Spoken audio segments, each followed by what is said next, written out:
नागपूर शहरातील युनिट 3 पथकाने जबरी चोरी व दरोड्याचा प्रयत्न करणाऱ्या 3 आरोपींना ताब्यात घेतले आहे। शहबाज खान, मजहर उर्फ मज्जू खान आणि शेख इर्शाद हे आरोपींचे नाव असून हद्दीतील विविध ठिकाणांवरील 3 आरोपींचे गुन्हे उघडीस करण्यात आले आहेत। जप्त करण्यात आलेल्या मुद्देमालांमध्ये 4 बॅटरी आणि ई-रिक्षा कटिंगचे साहित्य असून एकूण किमान सुमारे 76,000 रुपये आहेत। आरोपींची वैद्यकीय तपासणी करून मुद्देमालासह पोलीस ठाणे जरीपटका येथे हाती घेतले आहे।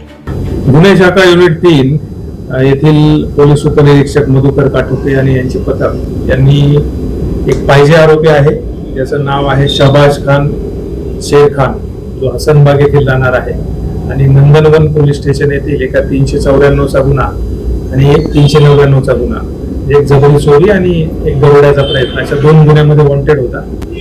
त्याला ताब्यात घेतले होते। त्याच्याकडे केलेल्या चौकशी दरम्यान त्याने त्याचा मित्र मजहर उर्फ मज्जू अफसर खान याच्याबरोबर ई-रिक्षाच्या बॅटरी चोरल्याचं, त्याचप्रमाणे ई-रिक्षा चोरून एका कबाडीवाल्याला विकल्याबद्दल आम्हाला निष्पन्न झालं। त्यापैकी 4 बॅटरी आम्ही हस्तगत केलेल्या आहेत। त्याचप्रमाणे कबाडीवाला जो आहे त्याचं नाव आहे शेख इर्शाद शेख सुभान, यालाही ताब्यात घेऊन त्याच्याकडे चौकशी केली असता त्यांनी त्या आरोपींनी चोरलेली ई-रिक्षा त्याकडे दिल्यानंतर ती रिक्षा कटिंग करून तिचे पार्ट जे आहेत ते बंगालमध्ये विकल्याचं त्यांनी आम्हाला सांगितलेलं आहे। तिघांनाही ताब्यात घेतलेला आहे। एकूण 76,000 रुपयाचा माल, मुद्देमाल आणि आरोपी यांना आम्ही जरीपटका पोलीस स्टेशन यांच्या ताब्यात पुढील कारवाई आम्ही दिलेला आहे। लोकवाहिनी मीडियासाठी विशाल बंबडवारची रिपोर्ट, नागपूर।